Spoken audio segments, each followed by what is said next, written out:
नमस्कार विद्यार्थी मित्रांनो. आज आपण या व्हिडिओमध्ये महाराष्ट्र पोलीस भरती सराव प्रश्नपत्रिका पाहत आहोत. मुख्यतः आपण या व्हिडिओमध्ये पोलीस भरती 2025 साठी महत्त्वाचे असणारे 40 प्रश्न रिव्हिजन म्हणून या व्हिडिओमध्ये घेतलेले आहेत. या व्हिडिओमध्ये आपण पूर्णपणे पोलीस भरती प्रिव्हियस क्वेश्चन पेपर तसेच करंट अफेअर्स 2024 वरचे काही महत्त्वाचे प्रश्न देखील घेतलेले आहेत. त्यामुळे आपल्याला या व्हिडिओची जर PDF डाउनलोड करायची असेल तर मराठी नोकरी या नावाने आपलं टेलिग्राम चॅनल आहे. सोबतच आपलं WhatsApp चॅनल देखील आहे. त्या दोघांच्याही लिंक्स मी तुम्हाला डिस्क्रिप्शनमध्ये देत आहे. त्या ठिकाणी जाऊन आपण त्यांना जॉइन करायचं आहे. म्हणजे आपल्याला प्रत्येक व्हिडिओची PDF अगदी फ्रीमध्ये मिळेल आणि चॅनलवरती जर नवीन असाल तर लगेच सत्यशोधक अकॅडमी यूट्यूब चॅनलला सबस्क्राईब करून ठेवा. चला तर व्हिडिओला सुरुवात करूया. तर पहा आपला प्रश्न पहिला आहे. भारतीय नागरिकांच्या डॅश अधिकारांचा समावेश घटनेच्या विभाग 3 कलम 14 ते कलम 18 मध्ये करण्यात आलेला आहे.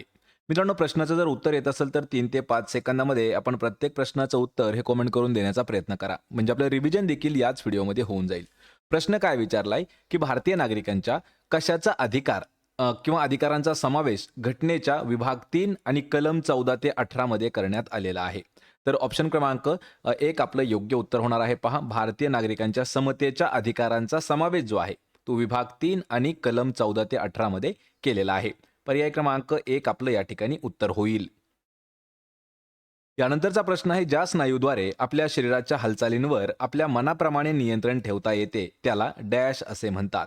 हा प्रश्न इम्पॉर्टंट आहे कारण हा प्रश्न आपल्याला सामान्य विज्ञानवरती विचारण्यात आला होता.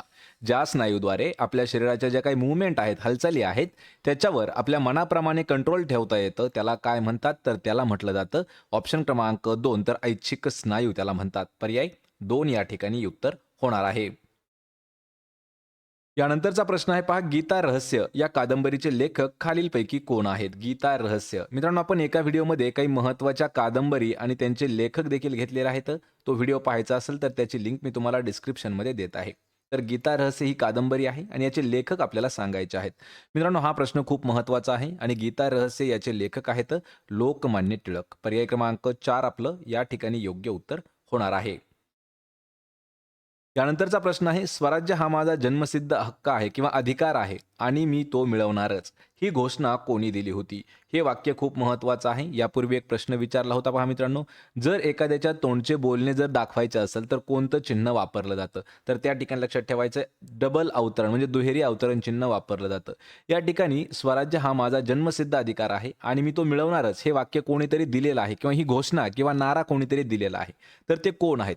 लक्षात ठेवा, बाळ गंगाधर टिळक यांनी ही घोषणा दिलेली होती. पर्याय क्रमांक 3 आपलं या ठिकाणी योग्य उत्तर आहे. त्यानंतरचा प्रश्न आहे, केंद्रीय रस्ते वाहतूक आणि महामार्ग मंत्री नितीन गडकरी यांनी 8 ऑक्टोबर 2024 रोजी कोणते धोरण जाहीर केलेलं आहे? या ठिकाणी आपल्याला एक उपक्रम म्हणता येईल किंवा एक धोरण आहे सरकारचं. तर ते कोणतं धोरण आहे असं ओळखायचं आहे. पण कधी केलेलं आहे? तर 8 ऑक्टोबर 2024 रोजी नितीन गडकरी यांनी एक धोरण जाहीर केलं होतं. त्याचं नाव होतं पहा, हमसफर धोरण. ऑप्शन क्रमांक 1 आपलं या ठिकाणी योग्य उत्तर होणार आहे.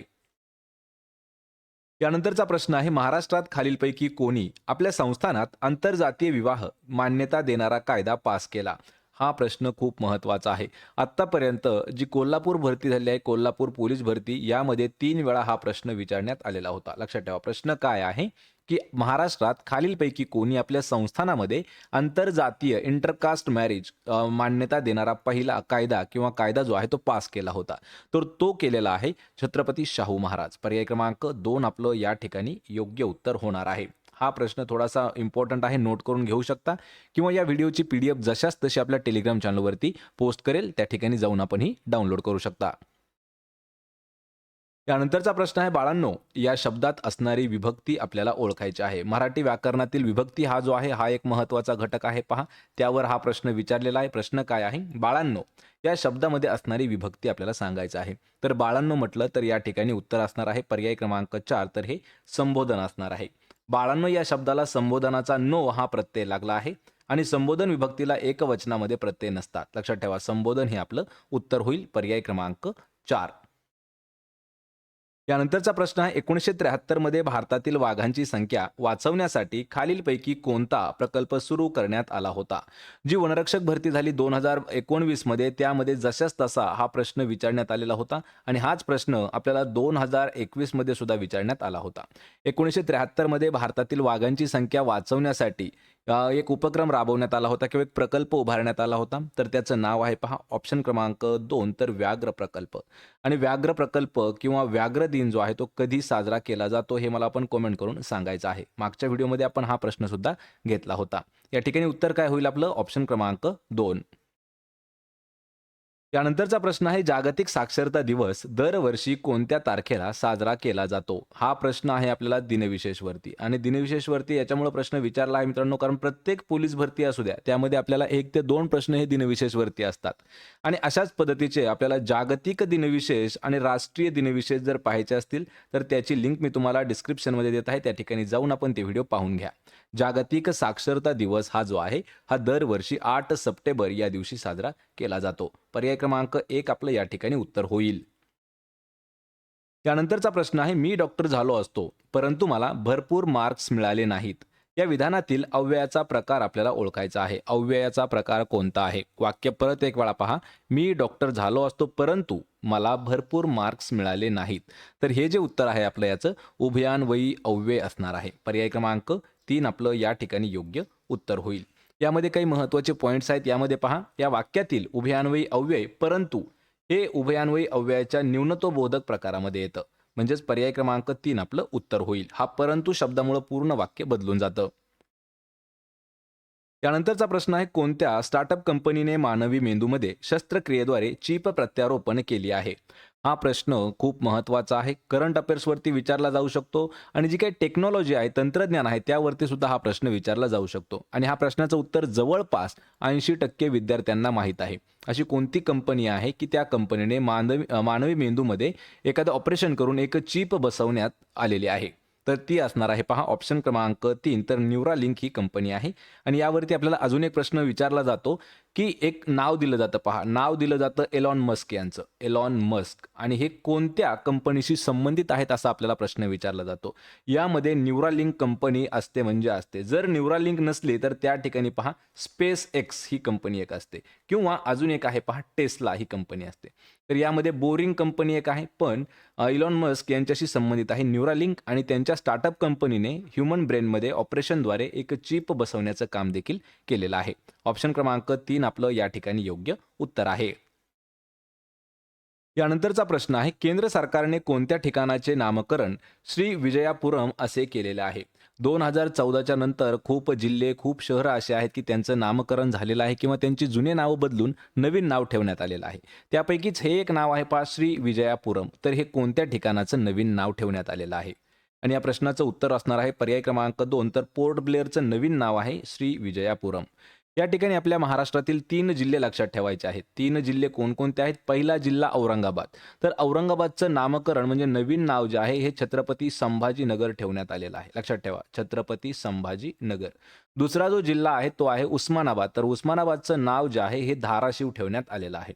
आणि तिसरा जो जिल्हा आहे तो आहे अहमदनगर. त्याचं नाव अहिल्यानगर असं ठेवण्यात आलेलं आहे. हे जे काही विद्यार्थी आहेत त्यांच्यासाठी हे लेटेस्ट असणारे प्रश्न आहेत. आणि या ठिकाणी उत्तर काय होईल आपलं पर्याय क्रमांक 2 पोर्ट ब्लेअर. त्यानंतरचा प्रश्न आहे कोणत्या ठिकाणी मराठी तितुका मेळावा विश्व मराठी संमेलनाचं आयोजन करण्यात आलं होतं? या ठिकाणी महत्त्वाचा प्रश्न आहे मित्रांनो. हा प्रश्न आपल्याला 2024 मध्ये विचारण्यात आला होता. मराठी तितुका मेळावा विश्व मराठी संमेलनाचं आयोजन कोणत्या ठिकाणी करण्यात आलं होतं? कारण हा प्रश्न करंट अफेअर्स 2024चा आहे. आणि या प्रश्नाचं उत्तर आहे वाशी या ठिकाणी करण्यात आलं होतं आणि मेन ठिकाण आहे याचं नवी मुंबई. पर्याय क्रमांक 4 आपलं उत्तर होईल. यानंतरचा प्रश्न आहे मराठी भाषेमध्ये आणि व किंवा अथवा हे शब्द सामान्यतः डॅश म्हणून वापरले जातात. प्रश्न हा देखील महत्त्वाचा आहे. आपण एक प्रकारे म्हणू शकतो की स्पष्टीकरण दिलेलं आहे. आपली जी मराठी भाषा आहे की त्यामध्ये काही शब्द आहेत आणि व किंवा आणि अथवा या शब्दांचा वापर काय म्हणून केला जातो? तर ही जी आहेत ही उभयान्वयी अव्यय असणार आहेत. पर्याय क्रमांक 1 आपलं या ठिकाणी योग्य उत्तर होईल. मित्रांनो याच्याविषयी काही महत्त्वाचे पॉईंट्स आहेत तर ते पहा. 2 किंवा अधिक शब्द अथवा 2 किंवा अधिक वाक्य यांना जोडणारे जे अविकारी शब्द असतात त्यांना उभयान्वयी अव्यय असं म्हटलं जातं. उभयान्वयी अव्ययाची व्याख्या लक्षात ठेवायची आहे मित्रांनो. 2 किंवा अधिक शब्द किंवा 2 किंवा अधिक वाक्य यांना जोडणारा जो अविकारी शब्द असतो तो असतो उभयान्वयी अव्यय. यामध्ये आणि व किंवा अथवा हे शब्द 2 वाक्यांना जोडतात म्हणून यांना उभयान्वयी अव्यय असं म्हणतात. पर्याय क्रमांक 1 आपलं या ठिकाणी उत्तर होईल. यानंतरचा प्रश्न आहे, सर्वोच्च न्यायालय ज्या कायद्यांवर कार्य करते ते कायदे भारतीय संविधानाने कोणत्या देशाकडून घेतलेले आहेत? जे आपलं भारतीय संविधान आहे ना, तर हे खूप साऱ्या देश जे असणार आहेत त्या देशांचं एक थोडा थोडा सार म्हणू शकतो आपण किंवा एक समरी घेऊन भारताचं संविधान बनवण्यात आलेलं आहे. म्हणजे एका देशाकडून मूलभूत हक्क, मूलभूत अधिकार असे वेगवेगळे गोष्टी ज्या आहेत ह्या काही देशांकडून घेतलेल्या आहेत आणि त्यानुसार आपलं भारतीय संविधान काम करतं. पण या ठिकाणी प्रश्न काय आहे, की सर्वोच्च न्यायालय जे आहे हे ज्या कायद्यांवरती काम करतं ते कायदे जे आहेत हे संविधानाने कोणत्या देशाकडून घेतलेले आहेत? तर हे घेतलेले आहेत, लक्षात ठेवायचं आहे. पर्याय क्रमांक 4 तर जपान या देशाकडून घेतलेले आहेत. ऑप्शन क्रमांक 4 आपलं उत्तर होईल. यानंतरचा प्रश्न आहे, पुढील 10 वर्षांसाठी रस्ता सुरक्षेसाठी कृती आराखडा स्वीकारणारे देशातील पहिलं राज्य कोणतं ठरलेलं आहे? करंट अफेअर्स 2024 वरचा इम्पॉर्टंट असणारा हा प्रश्न आहे. पुढील 10 वर्षासाठी रस्ते सुरक्षेसाठी कृती आराखडा स्वीकारणारं देशातील पहिलं राज्य जे आहे ते ठरलं आहे. पर्याय क्रमांक 1 तर राजस्थान हे राज्य. ऑप्शन क्रमांक 1 आपलं या ठिकाणी उत्तर होईल. यानंतरचा प्रश्न आहे, मुघल सम्राट अकबरच्या दरबारातील मुख्य 9 सदस्यांना नवरत्न असे म्हणतात. त्यात खालीलपैकी कोणाचा समावेश नव्हता? जे काही अकबर होता, अकबराचे 9 रत्न जे होते तर त्यामध्ये खालीलपैकी कोणाचा समावेश नव्हता? तर यामध्ये लक्षात ठेवायचं मित्रांनो, राजा भारमल जो आहे याचा त्या नवरत्नामध्ये समावेश होत नव्हता. यामध्ये बिरबल होता, तानसेन होता आणि राजा मानसिंग होता. पण राजा भारमल जो आहे तो नवरत्नामध्ये येत नाही. म्हणजेच पर्याय क्रमांक 2 आपलं या ठिकाणी उत्तर आहे. यानंतरचा प्रश्न आहे, मिलिंद या शब्दाला समानार्थी नसलेला शब्द ओळखायचा आहे. म्हणजे हे जे 4 शब्द आहेत, 4 पैकी असा एक शब्द आहे की जो मिलिंद या शब्दाचा समानार्थी शब्द नाही आणि याचं उत्तर आहे पहा, पर्याय क्रमांक 2 तर पंकज हा मिलिंद या शब्दाला समानार्थी नाही. मिलिंद म्हणजे काय तर भ्रमर, त्याला अली म्हटलं जातं आणि त्याला भुंगा देखील म्हटलं जातं. तर मिलिंद या शब्दाचे लक्षात ठेवा समानार्थी शब्द. पहिला आहे भ्रमर, दुसरा आहे अली आणि तिसरा आहे भुंगा. पण पंकज हा जो शब्द आहे, पंकज हा कमळ या शब्दासाठी समानार्थाचा शब्द आहे. यामध्ये पय म्हणजे काय आहे, पाणी, दूध आणि गोरस. आणि पाणी या शब्दाला अजून काही महत्त्वाचे समानार्थी शब्द आहेत. यामध्ये जल, उदक, तोय, अंबू, जीवन आणि वारी हे पाण्याचे समानार्थी शब्द आहेत आणि पंकज हे कमळासाठी वापरलं जातं. पर्याय क्रमांक 2 आपलं या ठिकाणी उत्तर होईल. त्यानंतरचा प्रश्न आहे, राष्ट्रपती राजवट एखाद्या राज्यामध्ये जास्तीत जास्त किती वर्ष लागू करता येते? राष्ट्रपती राजवट ही जी आहे एखाद्या राज्यामध्ये जास्तीत जास्त मॅक्सिमम किती वर्षांसाठी ठेवता येते? तर या प्रश्नाचं उत्तर आहे पहा, ऑप्शन क्रमांक 2 तर 3 वर्ष. एखाद्या राज्यामध्ये जर राष्ट्रपती राजवट सुरू केली तर ती जास्तीत जास्त 3 वर्षापर्यंत ठेवली जाऊ शकते. पर्याय क्रमांक 2 आपलं या ठिकाणी योग्य उत्तर होईल. यानंतरचा प्रश्न आहे, महाराष्ट्रात कृष्णा नदीचा उगम सातारा जिल्ह्यातील कोणत्या ठिकाणी होतो? मित्रांनो, यावरती आपण यापूर्वी सुद्धा प्रश्न खूप सारे घेतले होते. त्यामध्ये आपण नदी प्रणालीमध्ये नदी आणि त्या नदीचं उगमस्थान यावर सुद्धा व्हिडिओ घेतलेला आहे. त्यातीलच हा एक प्रश्न आहे, की कृष्णा नदीचा उगम जो आहे हा सातारा जिल्ह्यामध्ये होतो, पण सातारा जिल्ह्यातील कोणत्या ठिकाणी होतो? तर लक्षात ठेवायचं आहे, महाबळेश्वर हे आपलं योग्य उत्तर असणार आहे. महाबळेश्वर हे सातारा या जिल्ह्यामध्ये येतं. कमेंटमध्ये खूप सारे विद्यार्थी आहेत की ज्यांनी महाबळेश्वर हे पुण्यामध्ये येतं असं सांगितलं होतं. पण महाबळेश्वर हे सातारा जिल्ह्यात येतं आणि कृष्णा नदीचं ते उगमस्थान आहे. पर्याय क्रमांक 1 आपलं या ठिकाणी उत्तर आहे. यानंतरचा प्रश्न आहे, पतीचा भाऊ या शब्दसमूहासाठी खालीलपैकी योग्य शब्द आपल्याला सांगायचा आहे. पतीचा भाऊ म्हणजे या ठिकाणी आपण विचार करताना काय केलं पाहिजे? आपण एक बाई असल्यासारखा विचार केला पाहिजे. म्हणजे काय, पतीचा भाऊ कोण असतो? तर तो आपला असतो दीर. पर्याय क्रमांक 3 आपलं या ठिकाणी योग्य उत्तर होईल. यामध्ये अजून पहा, मेहुणा म्हणजे कोण असतो? तर बायकोचा भाऊ असतो मेहुणा. साडू कोण असतो? बायकोच्या बहिणीचा नवरा असतो. आणि नवरदेव कोण असतो? तर लग्नातील नवरा मुलगा असतो तो नवरदेव असतो. आणि वधू कोण असते? तर लग्नातील नवरी मुलगी. आणि दीर कोण असतो? तर पतीचा भाऊ. पर्याय 3 आपलं उत्तर होईल. यानंतरचा प्रश्न आहे, सेंट पीटर्सबर्ग येथील 10व्या ब्रिक्स संसदीय मंचासाठी भारतीय शिष्टमंडळाचे नेतृत्व खालीलपैकी कोणत्या व्यक्तीने केलं होतं? आणि हे जे नेतृत्व आहे हे केलेलं आहे पहा, ओम बिर्ला यांनी. प्रश्न परत एक वेळा समजावून घ्या. करंट अफेअर्स 2024चा हा प्रश्न आहे. सेंट पीटर्सबर्ग या ठिकाणी 10व्या ब्रिक्स संसदीय मंच झाला होता. तर त्या ठिकाणी भारतीय शिष्टमंडळ जे आहे त्याचं नेतृत्व केलेलं आहे ओम बिर्ला यांनी. पर्याय क्रमांक 4 या ठिकाणी उत्तर होईल. यानंतरचा प्रश्न आहे महाराष्ट्रातील टिपेश्वर वन्यजीव अभयारण्य खालीलपैकी कोणत्या जिल्ह्यामध्ये स्थित आहे. सर्वात महत्त्वाचा प्रश्न आहे आणि हा प्रश्न आपल्याला वनरक्षक भरतीमध्ये जवळपास 3 वेळा विचारण्यात आला होता. टिपेश्वर वन्यजीव अभयारण्य हे कोणत्या जिल्ह्यामध्ये स्थित आहे.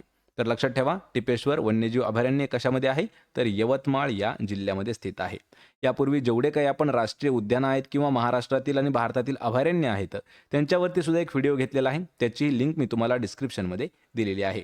या प्रश्नाचं उत्तर होईल ऑप्शन क्रमांक 2 यवतमाळ. यानंतरचा प्रश्न आहे तृतीय रत्न या पुस्तकाचे लेखक खालीलपैकी कोण आहे. तृतीय रत्न नावाजलेलं पुस्तक आहे आणि खूप महत्त्वाचं असणारं पुस्तक आहे. परीक्षेमध्ये 4-5 वेळा हा प्रश्न आत्तापर्यंत येऊन गेलेला आहे. तृतीय रत्न हे जे आहे हे महात्मा फुले यांचं पुस्तक आहे. पर्याय क्रमांक 1 आपलं या ठिकाणी योग्य उत्तर होईल. महात्मा फुले यांचं अजून एक पुस्तक आपल्याला विचारलं जातं शेतकऱ्याचा असूड. तर लक्षात ठेवा, शेतकऱ्याचा असूड देखील महात्मा फुले यांचं पुस्तक आहे. त्यानंतरचा प्रश्न आहे इसवी सनाच्या कोणत्या शतकात आयझॅक न्यूटनने त्याचे गतिविषयक 3 नियम मांडले होते. आपल्याला विचारलंय की कोणत्या शतकात. सध्या कितवं शतक आहे मला कमेंट करून सांगा. तर हे जे विद्यार्थी आहेत ना 10 ते 15% विद्यार्थी असे असणार आहेत की त्यांना हे सुद्धा माहीत नाही की सध्याचं इसवी सनाचं कोणतं शतक आहे.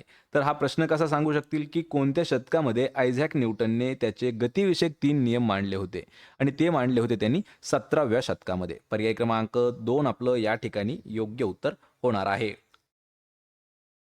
यानंतरचा प्रश्न आहे खालीलपैकी कोणती घटना दुरुस्ती लघुराज्य घटना किंवा मिनी कॉन्स्टिट्यूशन म्हणून ओळखली जाते. काय ओळखली जाते. लघुराज्य घटना, तिलाच मिनी कॉन्स्टिट्यूशन म्हणून ओळखलं जातं. ती कोणती घटना दुरुस्ती आहे आणि ती जी घटना दुरुस्ती आहे ती आहे ऑप्शन क्रमांक 3 42वी घटना दुरुस्ती. याच घटना दुरुस्तीला मिनी कॉन्स्टिट्यूशन किंवा लहान राज्य घटना म्हणून तिला ओळखलं जातं. पर्याय क्रमांक 3 आपलं या ठिकाणी योग्य उत्तर होईल. यानंतरचा प्रश्न आहे जगातील प्रमुख पर्वत शिखरांपैकी एक असलेले केटू, त्या केटूलाच अजून एक नाव आहे गॉडविन ऑस्टिन. तर या शिखराची उंची किती मीटर आहे.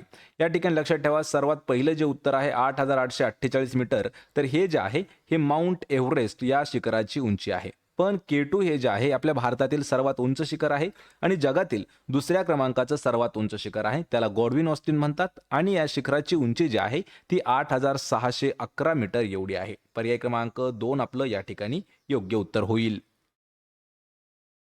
यानंतरचा प्रश्न आहे डोळ्यात केर आणि कानात फुंकर या म्हणीचा आपल्याला योग्य अर्थ सांगायचा आहे. पहा, या ठिकाणी एक म्हण दिलेली आहे डोळ्यात केर आणि कानात फुंकर. तर या म्हणीचा योग्य अर्थ काय होईल. तर या प्रश्नाचं योग्य उत्तर असणार आहे पर्याय क्रमांक 3 तर रोग एक आणि त्यावर जो उपाय आहे तो वेगळाच, म्हणजेच डोळ्यात केर कानात फुंकर. पर्याय क्रमांक 3 या ठिकाणी उत्तर होईल. यानंतरचा प्रश्न आहे खालीलपैकी विरुद्धार्थी शब्दाची चुकीची जोडी आपल्याला ओळखायची आहे. पहा कशी चूक असणारी जोडी.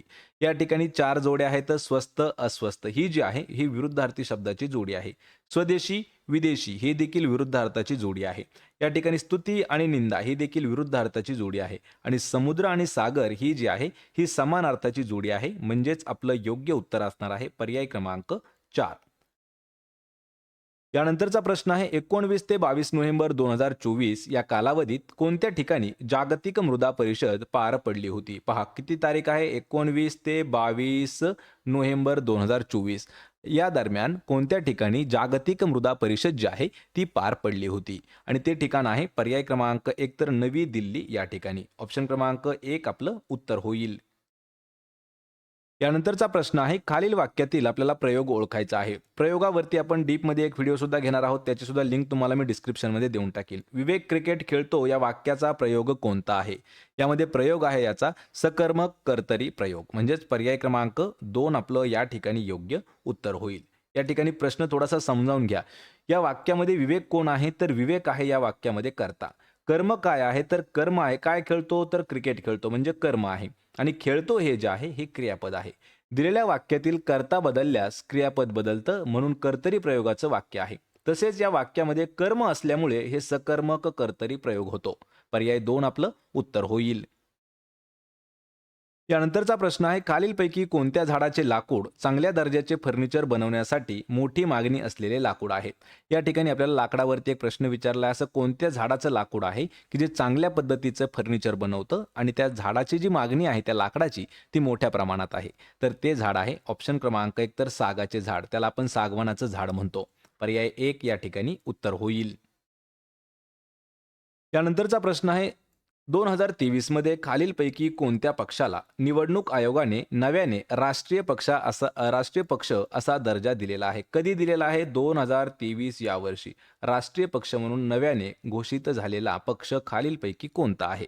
आणि या ठिकाणी उत्तर असणार आहे पर्याय क्रमांक 4 तर आम आदमी पार्टी हा जो पक्ष आहे हा 2023 मध्ये निवडणूक आयोगाने याला नव्यानं राष्ट्रीय पक्ष असा दर्जा दिला आहे. पर्याय क्रमांक 4 आपलं या ठिकाणी उत्तर होईल.